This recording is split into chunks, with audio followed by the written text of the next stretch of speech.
All So, right. Robert, I'm so thrilled to be speaking to you today. I really am. Do you mind starting off by just talking a few minutes about why you wrote this iconic book that is The Art of Client Service?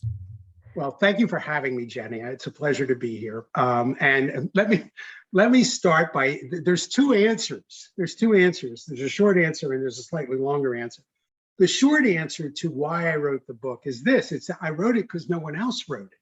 So I was running a couple of divisions at an agency you might know. It's called Ammirati Puris Lintas, BMW's very famous agency. And I had a pretty big group, and I went looking for a book to help train my young account people, and I couldn't find one. I found a number of books, including David Maister's The Trusted Advisor and Clients for Life. There are a couple of very good books, but they were consultant focused. So there was no book on advertising, account management, and client service. So I wrote the book. So that's the short answer. I wrote it because no one else wrote it, not because I was qualified or because I could write it better than you could write it or better than Andrew Robertson could write it or Shelley Lazarus could write it. I wrote it because no one else wrote it. I couldn't find a book, so I said, well, I'll write it. So that was the first reason. And then the longer reason is I sort of came to a very funny insight. I actually thought, well, if you do great work, and Ammirati certainly did great work. If you do great work, everything will take care of itself. Clients will love you. Well, I discovered that isn't the case. I said, you can do great work and clients can really despise you to the point of firing you. So I actually discovered that great work doesn't lead to a great relationship. It's the other way around. A great relationship leads to great work. And I don't want to bore you with the details, but I sort of go into this in the book where I explain how a great relationship allows you to do really, really wonderful work based on trust. And that's the other reason I wrote it, because I needed to reinforce with all the people who thought a great work will lead to a great relationship. No, it's exactly the opposite. A great relationship leads to great work. And here's how you build a relationship. So that's really the answer to the why of the book. Okay. And by the way, Jenny, I'll just tell you, go on. It's one of the reasons why the book has existed for as long as it has. You know, it's in its third edition now. So that line you just used, that good relationships lead to great work, it's been quoted back to me by the community of agency account managers. So I think that's one of the most, standout quotes from the book. And for those people who, the few people that haven't read it, could you just give us a short explanation for why? Because I think it would be valuable. Sure. I obviously have read it, so I know, but I would love that kind of short, just the short answer. Yeah. Okay. So this is what I will usually say when someone asks me this question. I say, look, most clients are pretty risk adverse. They don't want to gamble because great work is usually pushing the envelope. I mean, if you think about legendary commercials like Apple's 1984, and I tell a wonderful story about how that actually came into being. Or if you think about the iconic work, and I'm sorry, I'm going to quote mostly US advertising because I'm more familiar with it, although I'm a huge fan of John Hegarty and all the great work that comes out of London, and I'm a huge fan of what gets done in Australia. Long story short, great work means that clients have to take risk. And most clients, if left to their own devices, will retreat to the safe, the average, or even the mediocre. So if you want to push for great work, you've got to build a relationship based on trust. So to me, if you look at the clients who have done iconic work, Apple with TBWA Chiat/Day, Wyden and Kennedy with Nike, Crispin Porter Bogusky with the Mini, you go down the list, you'll find that there is a deep and abiding relationship built on trust that preceded the creation of great work. I mean, if you understand the Steve Jobs story for a second, you realize that when they brought the commercial to Apple's board at the time, this is what Jobs' first tenure, the board turned it down. And they said, well, where's the product? We don't understand this commercial. And it was Steve Jobs literally said, if you guys won't run this commercial on the Super Bowl, It's a long time ago. You won't read this. I'm going to pay for it myself. Now, running a commercial in the Super Bowl at that time, it's like $6 million now, Wow. but it's now in US dollars, it's $500,000. So he was going to write a check to do it. Well, anyway, the board relented, and the commercial has ascended into advertising heaven. It is like the most famous commercial that's ever been made here in the United States, and it aired only once.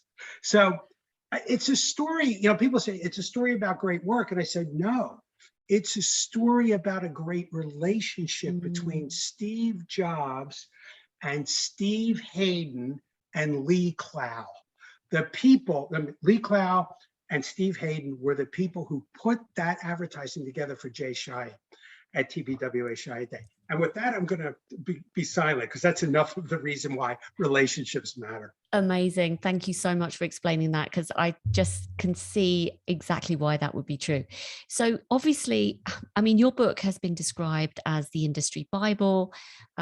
So many account managers, it's true. And so many people, you know, when we've corresponded online, lots of people have dived in and kind of complimented you on the book. What do the readers tell you about the book? Is there any particular part of the book that they find particularly useful? Or what do people actually tell you has been the most kind of revelatory parts of the book for them?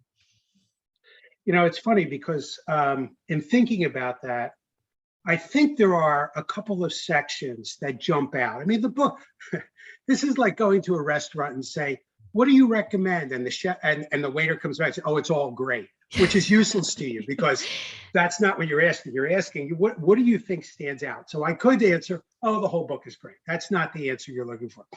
I think there are maybe three things that matter. One is I wrote, you know, for this most recent edition, I realized there was a whole bunch of account management tradecraft that was missing in the previous second edition. So I created an 8-chapter section called How To, which is all about tradecraft. It's how to run a meeting, it's how to brief a client, it's how to write a conference report, it's how to do a budget, it's how to do a schedule, it's how to do a proposal, it's how to do a presentation. And chapter by chapter, I walk through a kind of blocking and tackling that you need to do. Because I realized that it used to be, you know, back when I was a little younger, I was a younger account person, you could get trained here. And I am reminded of you'll forgive me, Jenny, I'm going to say your little rant about, I can't take it anymore. And I am I'm reading this and say, oh my God. I mean, Jenny's going through the same thing that I'm going through here. People don't train their account people anymore. They they hire them. They say, all right, go with God. I mean, there's a little bit of that. So how to was actually pretty important. I said, I'm not going to assume the very famous quote by a newscaster from an old time ago, a guy named Eric Severide. He said, don't ever underestimate anyone's intelligence. They're smart, but don't overestimate their knowledge. And I felt like, I know people are smart, but they're not all that knowledgeable. So let me see if I can do this how to. So that was the first thing that I realized. People have told me that's super important. I actually do a workshop called How To, which goes through a bunch of these things. So that's one thing. The second thing that I would say people have pointed out to me, I also do a workshop on this, is on creative briefs. Because so many of the agencies I work with, and you're nodding your head, so I'm guessing this is true. So many of the agencies I work with, if they have planners, the planners are mostly charged with the responsibility of doing briefs, but I work with a lot of agencies that don't have planners. I work with a lot of media shops that don't have planners. I work with smaller entrepreneurial firms that don't have planners. I work with some digitally focused agencies that don't have planners. So doing a brief, if there is a brief at all, falls to the account people, and they're not equipped. They've never been trained in doing that. You're nodding your head no, so you sort of know. So the section on creative briefs is pretty darn important, and because I sort of walk everyone through. This is how you do a brief, and I devoted a whole section to it. I didn't put it in how to because it deserves a whole section. Because in my mind, this is an opinion that you can certainly disagree with me. A creative brief is the single most important document an agency creates for itself and for its clients, because the product of the agency is the creative work. That's the output. And I will tell you, I'm going to quote a very famous writer, Martin Puris, my ex-boss from Ammirati and Puris. Martin would say, look, 80% of work fails before the first word of copy gets written because there is no brief versus a bad brief. You do a good brief, there'll be good work. You do a bad brief, there will be bad work. So I think creative briefs is the second thing that really, really matter. And I think the third thing is the section on new business. Now, I did cover new business in the previous editions, but I really felt like I needed to aggregate it into a section, so I did. And again, I didn't want to assume that everybody understood how new business is essential to the survival of an agency. You know, if you don't grow, you're going to die.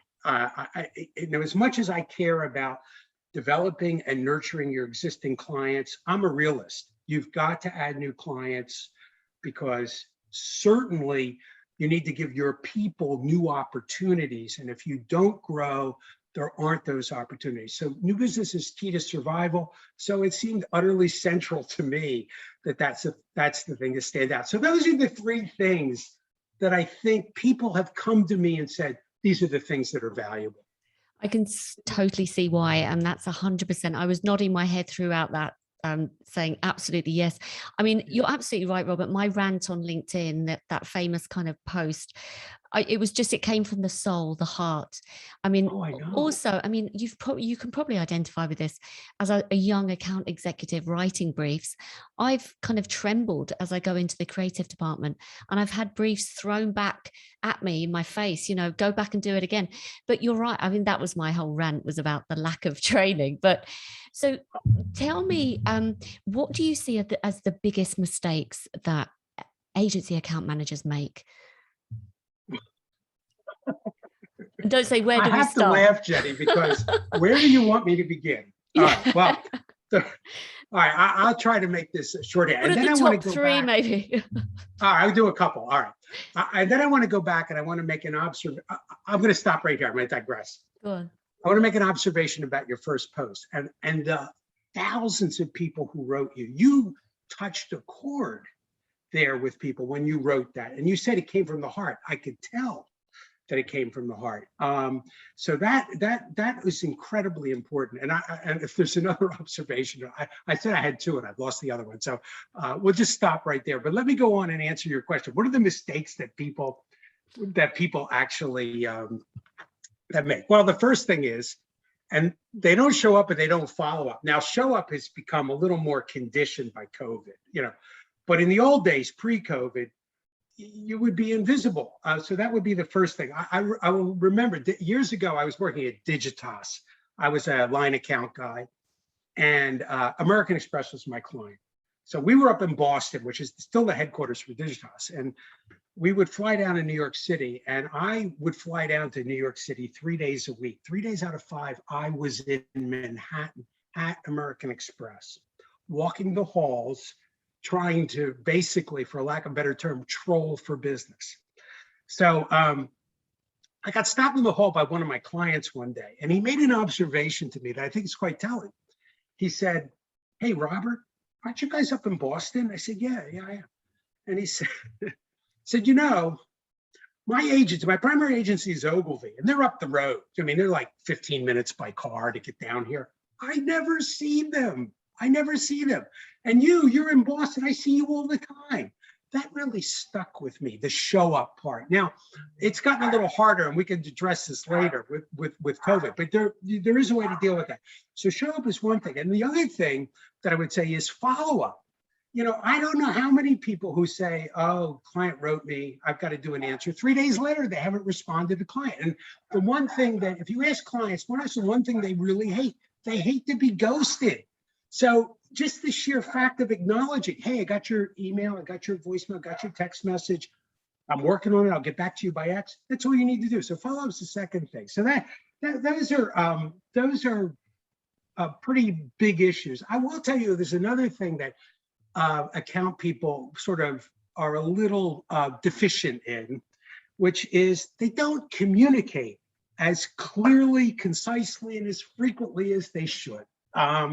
And so, you know, I do a whole section in the book called Speak Up, which is about this. So in any event, that's the second thing. And then the third thing, and I think this is important, I think many account people lack an understanding of a client's broad-based business and the nuances of the business. They're not conversant in what clients care about. They think the client's life revolves around advertising, and that is a small portion of most clients' everyday reality. So those are the three things, I guess, or four things. Okay, I want to ask you something on this, Robert. This is slightly left field, but I come across a lot of account managers and different types of agencies, not just advertising. You might have app development agencies or, website development agencies, lots of different types of agencies. And the whole thing about an account manager showing up and also understanding the client business, showing up meaning walking the halls, looking for new business, looking for opportunities, that takes a time and a focus. And what I find is a lot of account managers have the title of account management, but they're actually doing this hybrid role of a lot of project management, a lot of kind of tactical delivery, a lot of scheduling. And that piece of their role dominates, rather than having the headspace and the kind of the freedom to look for growth opportunities, look for ways to adding value, understanding the environment. Do you agree? Have you found this? And if so, what are your thoughts on that? Well, first of all, I do agree with you. I think what's happened, certainly at the larger agencies, there's a whole layer of client service and account management that's basically been eviscerated. It's gone. Because the big agency holding companies have, in order to sort of, they hearken to Wall Street more than anything else. So if you're an Omnicom or a WPP or an IPG, you're worried about your share price. And in order to make their numbers, they're not growing on the top line. So what do? They cut their way to growth. So you have fewer account people doing more and more work, and you have more junior account people doing more and more work, and a whole cadre of more senior, experienced, veteran account people are gone. So you are a young, less equipped account person, not very well trained. And if you have a choice between, in my 8, 10, 12 hours a day that I'm going to work, am I going to devote my time to trying to understand the client's business, which means immersing yourself in it, being there on the ground, asking a lot of questions, reading a lot, and observing a lot, not only about your client, but about your client's competitors? Or am I going to move this project from point A to point B? You are going to default to moving from point A to point B. And this is what happens. So now clients are, I think they're a little unrealistic here, perhaps, because they're expecting you to be completely conversant in their business and at the same time do 12 gazillion projects, all that were due yesterday, because schedules have gotten so compressed. So I think this is absolutely the case. So if you are encountering people who are just expressing this kind of deep-seated frustration with you, I'm in violent agreement. I know this is happening. And yet, I know clients get frustrated with this. And what do? Their answer is, we'll put the account in review. We'll find somebody else. It's like serial dating. It's the worst decision a client can make. I think there's some of the agencies I deal with, and like you say, they are struggling in their role. I mean, some of them even have trafficking on top of, another thing to do, which is trafficking jobs around the agency.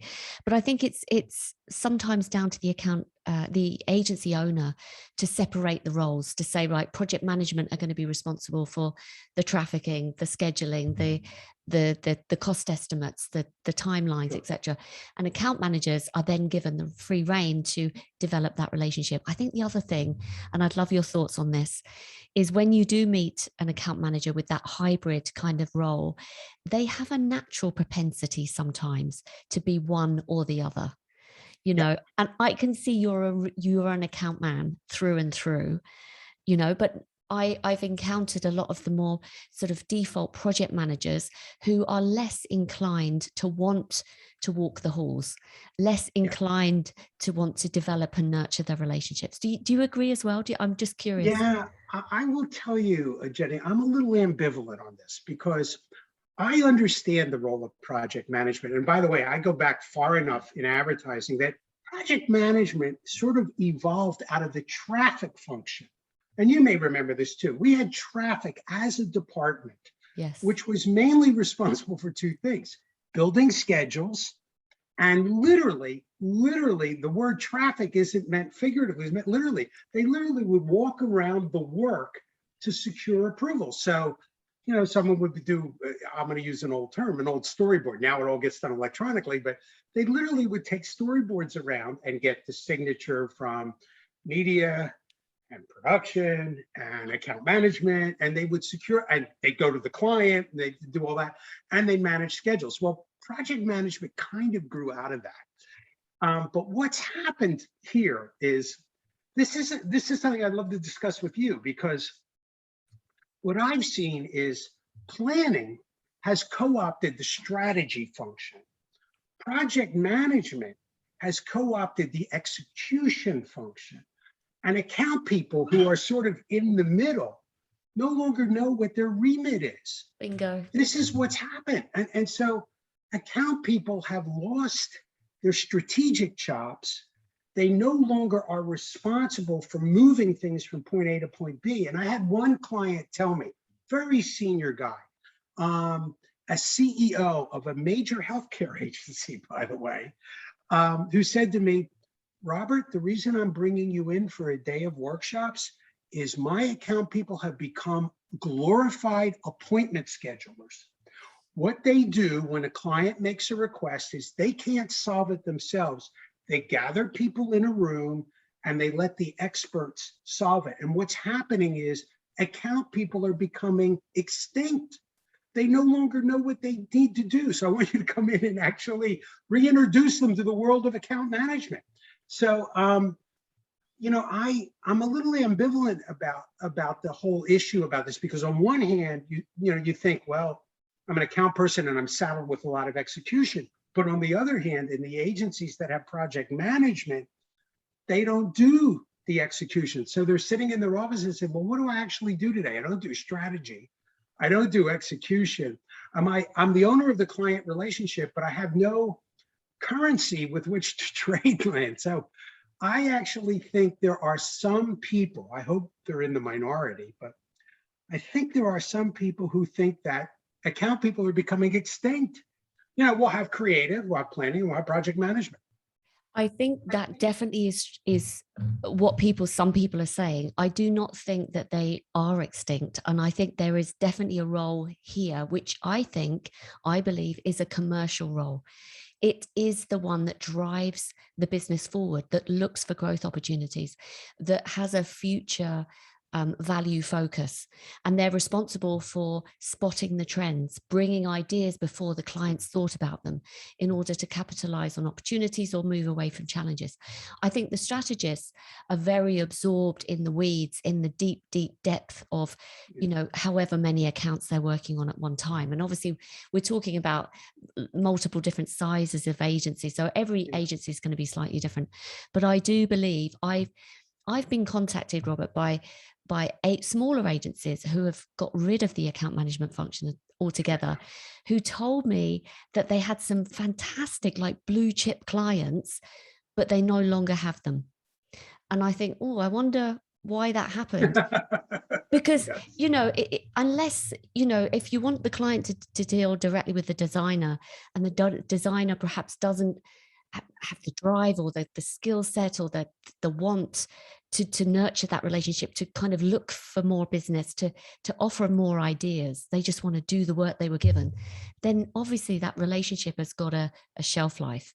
Because at the same time, I mean, I'm going on a rant now, but your clients are being contacted by multiple different agencies, all bursting with brand new ideas to give them, to kind of take them away from you. So it is a constant kind of continuous job. So I don't know what you think about that. Well, I tend to agree.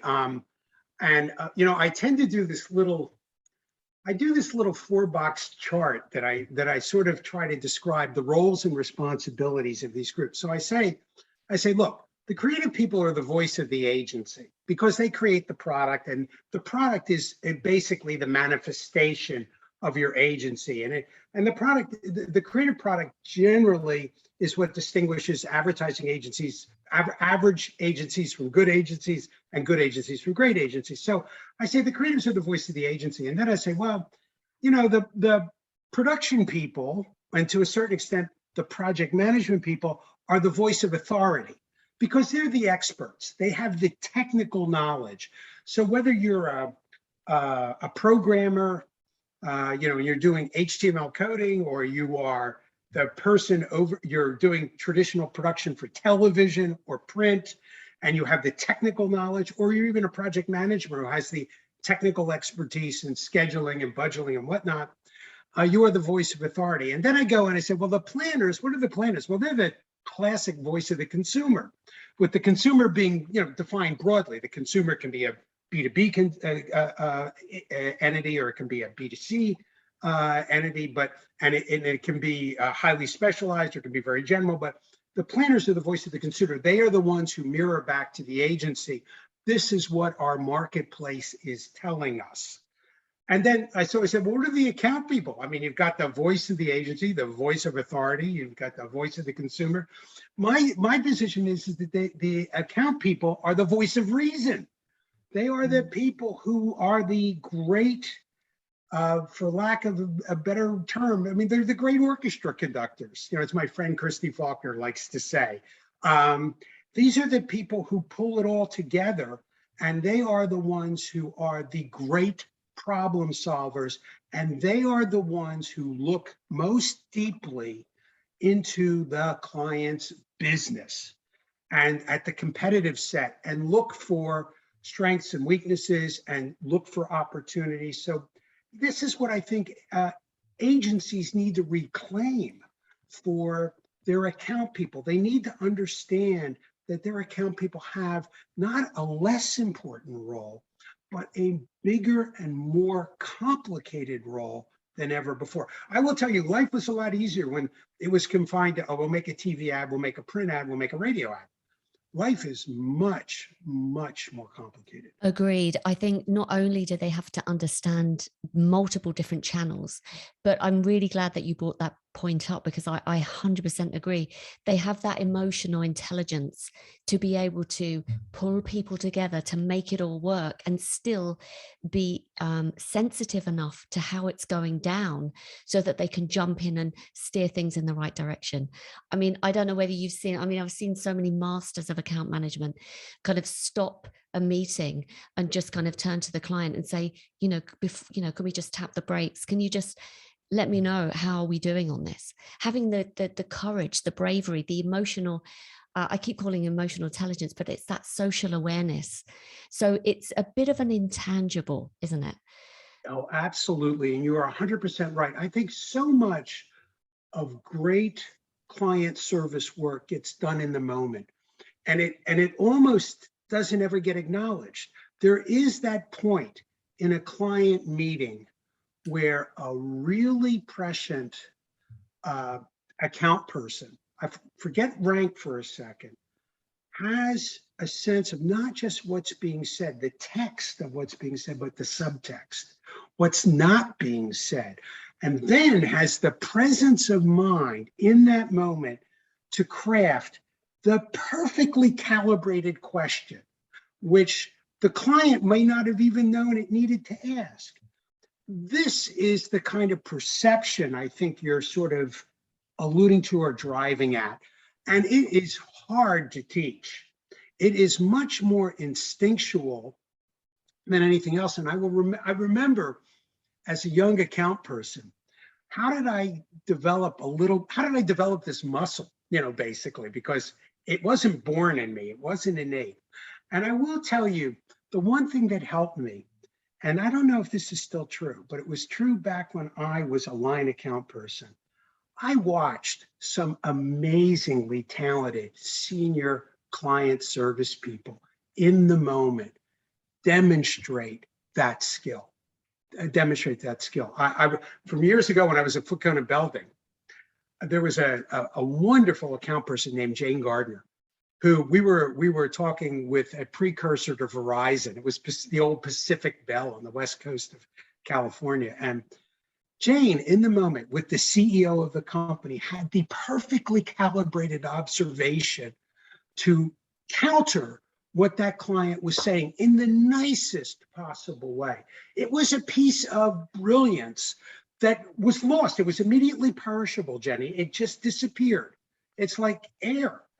And yet it was so stunning to me to watch her actually handle this. And by the way, that's one example of dozens of really, really good people in the moment doing the very thing that was needed. There's a colleague of yours.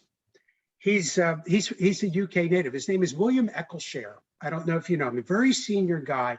He worked for Clearview Channels for many years ago. He worked at Ammirati, very senior guy, very, very thoughtful guy.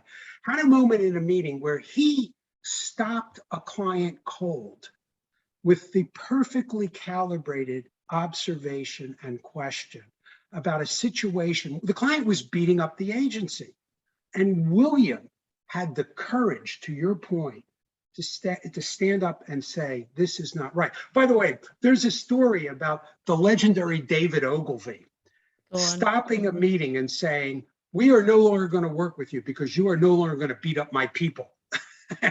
Wow. And, I think it's a story that's in either Confessions of an Advertising Man or Ogilvy on Advertising. I'm not sure which, but it's a pretty legendary story where he said, we are no longer going to represent you. We're not going to be your agency because you cannot treat my people like that. And you cannot treat this agency like that. And here for him. Even my agency, Ammirati Puris, at a moment when, BMW put the account in review, Ralph Ammirati, the name on the door, he was the person who said, we will not defend this account. We have done great work for this company for many, many years. We are the creators of the ultimate driving machine, and we will not actually defend this account. It was an act of bravery at the time. So to your point, yes, there are moments like that. And how do you learn it? You learn it from others. The problem today, Jenny, there are fewer people to learn it from. That's certainly true. I can see that totally. But I'm glad that we've had this discussion, because I do think it's that missing thing that people don't talk about, that it's so hard to, and a great account person can spot another account person. And it's brilliant. It's brilliance, isn't it? It is brilliant. Oh, it is. It is. And only another account person will recognize it. Exactly. It's lost on people. It is. I mean, you talk. There are a lot of people assembled in the room. There's some creative people. Maybe there's a planner, some production folks, whoever, and media people. The only person who will acknowledge this little kernel of brilliance is probably another very self-aware and in touch account person. I mean, so much of the best tradecraft gets done, never gets recognized. The truth is, because really good account work is invisible. It is. It's pretty perishable stuff. We're allowed. I was just thinking, someone listening to this thinking, wow, but we're allowed to celebrate account management, because this is, sometimes I think they get a bad rap. There was a report in the IPA saying, is this the end of account management?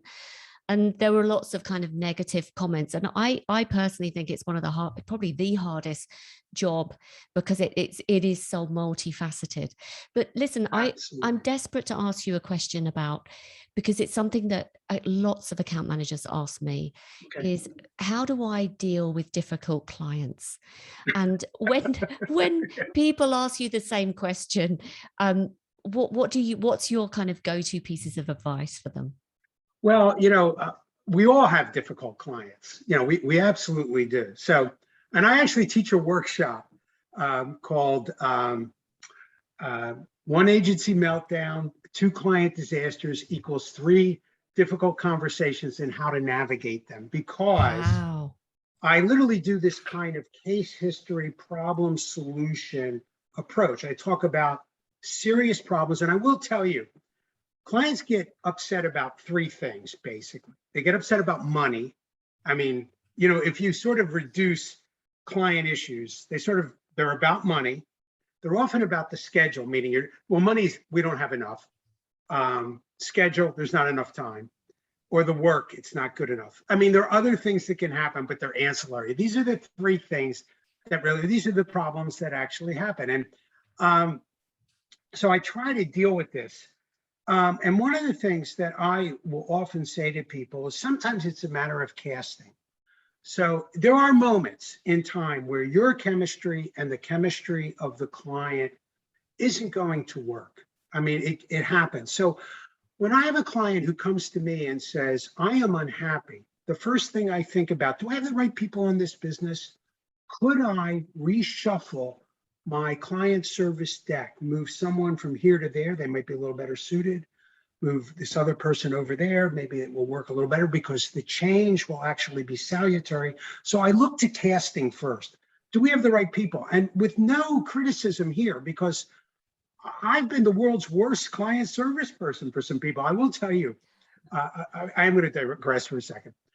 I had a client at American Express. Her name was Ann Bousquet. She's a wonderfully brilliant woman. She ran a big division for American Express, and she hated me. She absolutely hated me. But Jenny, she loved my creative director, Christine Bastoni. She loved her. And so what I would do, now I couldn't change the casting. I was running the American Express account. So the only thing I could do was fire myself. So I couldn't do that. But what I could do is I would recede into the background. At any meeting with Ann, I would disappear. I would say to Christine, look, I will introduce you. I will get out of the way in 30 seconds, and this will be your meeting. And I will tell you that Christine and Ann had this curious bond that was a mystery to me, but I didn't care. I didn't care.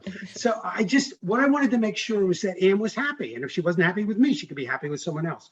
I had another client. Now, I was working with the founder. This is also American Express. I was working with the founder. This is an example of finding a way in. I was working with the founder, Michael Bronner, who was the precursor to Digitas. So Michael, we had a client named Lou Taffer, who was a very senior guy at American Express. And Lou had nothing but contempt for Michael. Now, he sort of tolerated me. And I spent, I don't know how many hours trying to figure out a way into what made Lou Taffer click. What did he care about? Well, I found out that he cared about clothing. Now, this is unusual. I'm going to be a little bit gender biased here. Men don't generally care about clothing. Well, Lou Taffer was a clothes horse. So I found out this, and I actually broke through to him by making him a wager. I said, Lou, you and I are disagreeing on something. How about if we bet the winner gets to go to Louis' famous clothing store in the United States, goes to the store and buy anything they want in the store. So we took that bet. And that was the beginning of breaking down the barrier. Lou and I actually forged a bond over men's apparel, wow, which makes completely no sense.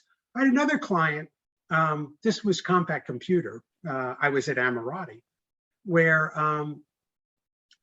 I was actually able to bond over their children, because I would always ask after them, so do you have children? Are you married?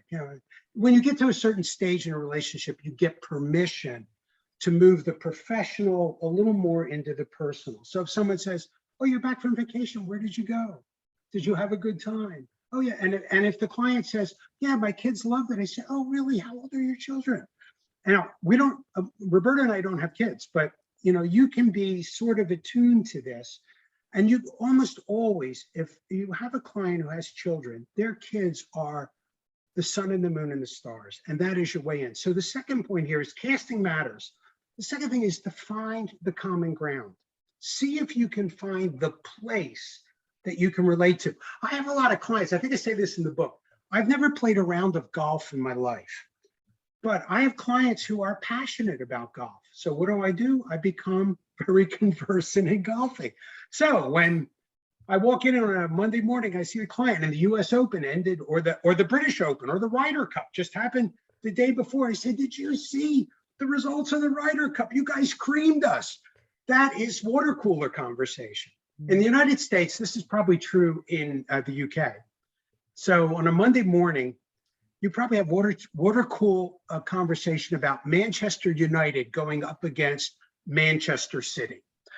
Because, football in the UK is like a religion. Well, it is also true here. So we often will use sports as the metaphor for a connection. So this is the second thing that you can do. And the third thing I guess I would just say about this is you have to be resourceful and not defensive. And when clients get upset with me, I don't come back and defend the agency. I ask a bunch of questions. I try to de-escalate every difficult conversation with a client. So when a client says, blah, blah, blah, blah, I let them vent. I say, no, why do you say that? I want to try to understand this better. And I will try to see if I can arrive at a place that might solve the problem. I will never try to solve the problem on my own. I'll solve it with my colleagues.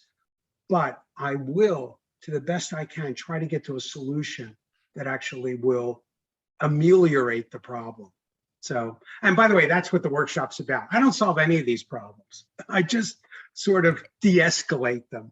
I couldn't help but think as you were talking there that we have this lost art, don't we, of communication skills, rapport building, just consciously making an effort to understand your client, their interests, consciously kind of asking more questions. And I think it's brilliant advice. I think it's so solid and sound and much needed, particularly nowadays when everyone's running at 100 miles an hour. So thank you for sharing that. I think they're fantastic tips.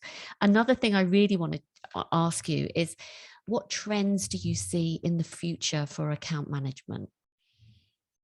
Well, we alluded to this earlier. There is a school of thought that says account people are becoming extinct as a species. They're caught in this vice between planners on strategy, project management on execution, and they are losing their sense of self-worth and worth to the organization. How do I add value? And you are quite right to point out, look, you have to add value by being immersed and conversant in the client's business. But then you quite rightly observe, how do you do that when you're in the weeds of execution? So this is a dilemma with no easy answer. So the future for enlightened agencies for me, is to acknowledge that account management has never been more important in an environment where client agency relations are ever more precarious, with clients shifting agencies as often as they shift channels on the TV every night. You need to be building relationships that are deeper and stronger and more trust-based than ever before. And your client service people are the tip of the spear on that, and not everybody has a vested interest in the client relationship, but the person who's at the point is your client service person. And so for me, rather than being diminished as a skill and a value that enlightened agencies should pay attention to, it should be elevated, celebrated, and I think you would agree with me, better trained. Now, the unenlightened agencies will try to go it alone. But again, to your point, Jenny, the agency that sort of said, well, we don't need account people. We have project people, we have planners and creatives. And they said, oh, we suddenly lost some clients. There's something wrong here. I will tell you one story and I'll let you go. I'll let you move on to the next question. Martin Puris, years ago, he came from an agency that was known as Alley and Gargano, very, very famous agency in the last century. Did some legendary commercials for Federal Express, Fast Talking Man. And Martin said to me, when Ralph and I founded, he said this to me personally. He said, look, Robert, when I founded this agency, Alley and Gargano was a great shop. We did wonderful creative, but 6 months later, we had to go find new clients. It was like a shopping bag with the bottom out of it. We put things in the top and it'd fall out of the bottom. He said, Ralph and I didn't want that agency. We don't want to be a creatively driven shop. We don't want to be an account driven shop. We don't want to be one of those shops. We want to be a balanced shop. We want to have a balance between both, because we think account people are utterly central to doing really, really good work for clients. They were way ahead of their time in this sense. So enlightened agencies get this, unenlightened ones don't. The future should be quite bright, except I'm a little worried, honestly, because you get into this doom loop. You don't train your people, they don't add value, you say they're not necessary, you eliminate them. This is something that we actually have to reverse. I absolutely 100% agree with this. What you've just said is just spot on. I think another additional thought here is, you know, I looked at, because I'm doing some research, the top 4 fastest growing, biggest digital agency networks in the world right now by revenue are all management consultancies. 3 out of the top 4 are management consultancies. Deloitte, Accenture, PwC. What are management consultants good at? Consulting, yes. Navigating organizations, making their way to the C-suite. They have that skill set. They're very good at what they call land and expand. And if we are facing or coming up against these types of shops, because Accenture have been certainly one of the most acquisitive management consultancies. They're buying up, you know, Droga 5. They've bought up all of these agencies. They've got not only the consultancy clout, they've got the creative clout. So we need really well-trained account managers at the forefront of our business who do have those consulting skills. Because during COVID, and you've probably come across this as well, but procurement have become more and more important for clients.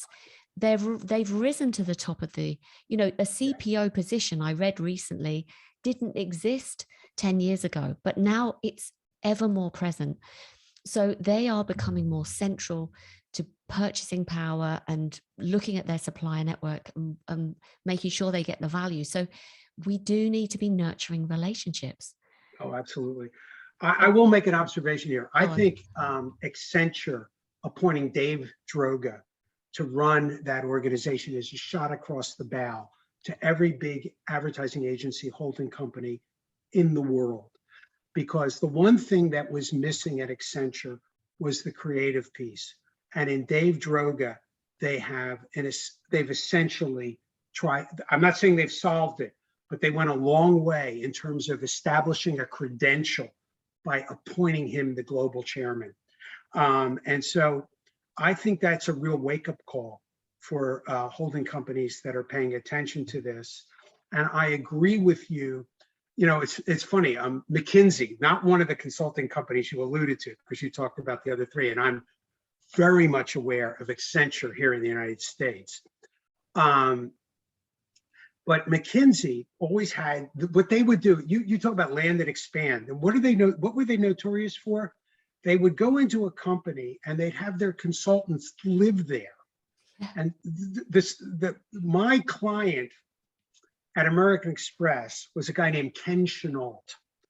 What was Ken Chenault before he joined American Express? He was a McKinsey consultant. What McKinsey does is they literally seed their consultants into the organization. And at some point, the McKinsey consultant becomes the CEO. And then of course, what does that CEO do as the first thing? They bring McKinsey in to actually help them. This is their land and expand strategy. And by the way, I mean, I know Ken Chenault, and he's a wonderful CEO, just really excellent. But this isn't the only example of McKinsey actually, their consultants ascending to the ranks of actually leading the organization. Another American Express, there's a guy named Lou Gerstner, who actually left American Express at a certain point. What did he become the head of? IBM. What was he before? He was a McKinsey consultant. So, by the way, just to, I'll carry this one step further. The guy who runs Omnicom, John Wren, what was he? He was an Arthur Andersen accountant before Andersen became Accenture. Right. Accenture. Oh, wow. You know, people don't realize how the consulting firms have infiltrated the advertising business. And they brought their consulting skills into the ad business. And of course, the consultants have a seat at the C-level table, and agencies have been so diminished. They've been pushed down in the organization. They're at best mid-level. Although I will tell you, the best relationships that do the best work, there's a connection between the CEO and the agency. There's an enlightened CEO who understands the value of advertising and marketing. I was going to Yes. ask you, actually, do you have any examples of where agencies do have a seat at the C-suite table? Well, the two that are not with me, but certainly I know them. Certainly with Phil Knight, who runs Nike, the huge global brand, and Dan Wyden of Wyden and Kennedy. That relationship has, I mean, basically Wyden was a little agency in Portland, Oregon, and Phil Knight was making a shoe company selling shoes out of the back of his car. And today they're both enormously, well, Nike's a global brand and Wyden and Kennedy's a huge and important agency. That's one example. The other example, of course, is Steve Jobs with Lee Clow, and originally Steve Hayden, and then later with other people. I don't even know who actually, it was really Lee Clow, who just retired, I think, who had an enormously tight relationship with Steve Jobs, an enormously mercurial figure who they were able to figure out. So these are two really, really good examples. I will tell you, I'll give you a third example. So Lou Gerstner goes to IBM. This is, you probably know about this. He goes to IBM, and within 6 months, he does the world's biggest account transition. He moves all of his advertising agency work. Where does he go to? He goes to Ogilvy and Mather.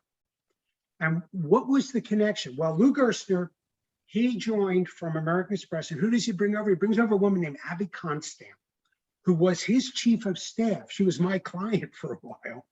Abby Constant, he brings over to IBM. Who does Abby go to? She goes to her good friend, Shelley Lazarus, who was at that point, I think, was working for Charlotte Beers. She was the number 2. She ultimately became the very powerful and effective chair of Ogilvy. But she does, without a review, she transitions IBM to Ogilvy. This was enormous. Now, I'll give you another example from my own experience.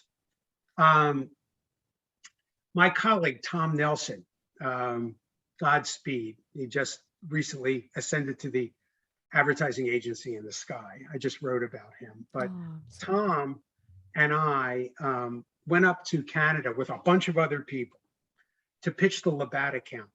And the CEO at the time, after Tom had finished the presentation, turned to Tom and said, "We will do business together." And he moved Labatt to Ammirati. We opened an office in Toronto. Tom ran it, and Tom had an enormously tight relationship with the Labatt CEO.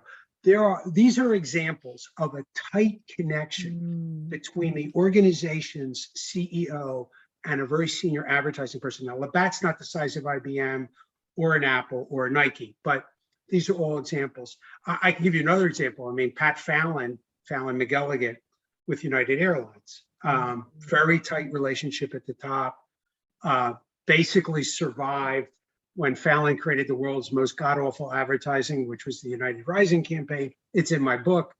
It survived. Why? Because of the relationship. So yes, there are examples of this, and there should be more of them. There absolutely should be more of them. Well, go ahead. Well, there's a gem of an idea there for agency leaders, actually. Listen, Robert, I'm very conscious of your time, and I think we need to do a part 2. So I need to get you back, because I just feel like we could just talk forever, because you're just such on my wavelength. Before we wrap up, do you have any kind of parting words of wisdom for an agency account manager who's listening to this and is seeking kind of, oh God, help me with my career? What are kind of something that you would say to them to give them some advice or inspiration? Well, the first thing I want to do is I want to acknowledge they have an incredibly hard job and an incredibly thankless job, and they're not getting a whole lot of help. So I would say to them, look, stay the course. There was a young account guy who came to me. He was out of college and he was just starting, and he said, "What advice should you give?" I said, "Look, don't give up. Do not give up. Do not accept defeat. You have to be resilient. So I would say to most account people, I don't know how inspiring it would be. The thing that will serve you well as you go through your career is that you are resilient in the face of obstacles. You won't be defeated. You will learn, you won't be defeated, and you will be consistent. Be consistent. And I will leave you with a quote. You know, I don't know if you are familiar with a guy named Jordan Peterson. He wrote a Yes. pretty well-known book called 12 Rules for Life. Now, I am not a Jordan Peterson fan for a whole lot of reasons, but there was one quote, and we could talk about that at a separate moment. There's one quote that he said that really struck me. He said, attend to the day, but aim for the highest good. Attend to the day, but aim for the highest good. Now, what's attend to the day is take care of business. Do the things that you need to do, the very basic things that clients need, expect, and want from you, but then aim for the highest good, which is what you were alluding to, which is aspire to be something that your clients cannot do without, so that the first person they call when they have a problem or an issue they want to talk through isn't their consulting firm. It isn't someone else in the business. They call you because they want to talk it through with you, because you have become the kind of trusted colleague, consigliere to them that they so desperately need. And they, instead of dreading your calls, they welcome your calls and they seek you out. This is when you've sort of reached sort of nirvana. And oh, by the way, you know you have reached the exalted land, the promised land of account service, when someone in the agency has an issue or a problem or something they want to talk to, they come to you because you are the person who they want to converse with. Doesn't matter what your title is. I don't care how big your office is. You are the person who they most rely on for the kind of sound, thoughtful, measured, balanced, and occasionally inspiring advice. The person who listens really well, as you are doing with me today, kudos to you, and asks the right questions. Those are the things that really matter. I think And that's that's, hugely inspiring. Sorry, you were just going well, to. thank you.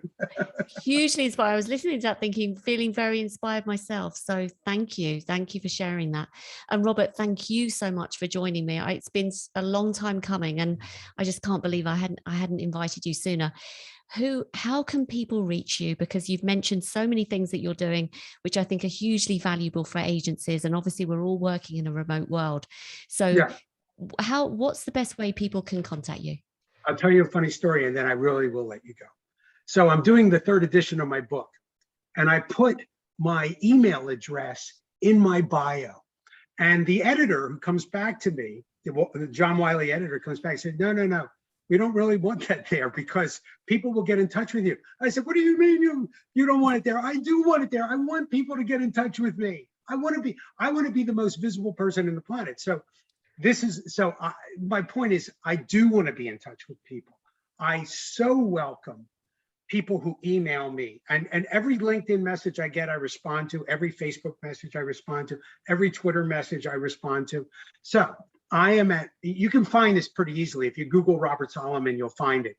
But it's robert@solomonstrategic.com. It's SOLOMON, strategic, just the way it sounds, .com. If you email me and you want to talk with me, no problem. My phone number is very public and in the United States, and we can do a Zoom call, much the way you and I are doing a Zoom call. I am always happy to get on the phone with people, to talk with them. I'm always happy to try to answer questions. There was a professor at the University of Canberra. Her name is Sally Webster. And years ago, she reached out to me and said, my students need help. So I became an informal mentor to people at the University of Canberra, even though they were 15 hours away from me. I was in New York at the time. They're a little closer now. And I just wanted to help them. So they would ask me questions, I would do answers. I wouldn't be on the phone with them or I wouldn't do Zoom calls with them, but I would talk with them by email all the time to try to help them because, I want I'm hugely invested in this, Jenny. I want account people to succeed. I genuinely do. And I want, to the extent I can, to try to help them solve the problem. So if they can't afford to hire me as a coach, or they can't do a workshop with me, I say, look, if you've got $15, you can buy my book. And that's, and that's a pretty good investment. So, and if that doesn't work, just write me, I'll write you back. So your passion just shines through, and I can see why you were such a brilliant account person, Robert. Oh, well, Seriously, thank you. It's very kind of you to say. Absolutely wonderful, honestly. And I'm sure people will get in contact with you because you've just been absolutely charming and so knowledgeable. And this book is iconic. And I would, wrap up. I mean, you even mentioned that you were also mentoring people who were older in their careers and they're looking to make career changes. You mentioned that at the beginning, which I, again, fantastic. You're such a giving person, which is so lovely. But yeah, if anyone hasn't read this book, The Art of Client Service, I highly recommend you read it because it's absolutely is the industry Bible for account managers. So Robert, thank you so much for joining me. This has been my superb. pleasure. All right. I loved it. Look forward to chatting again. Thank you.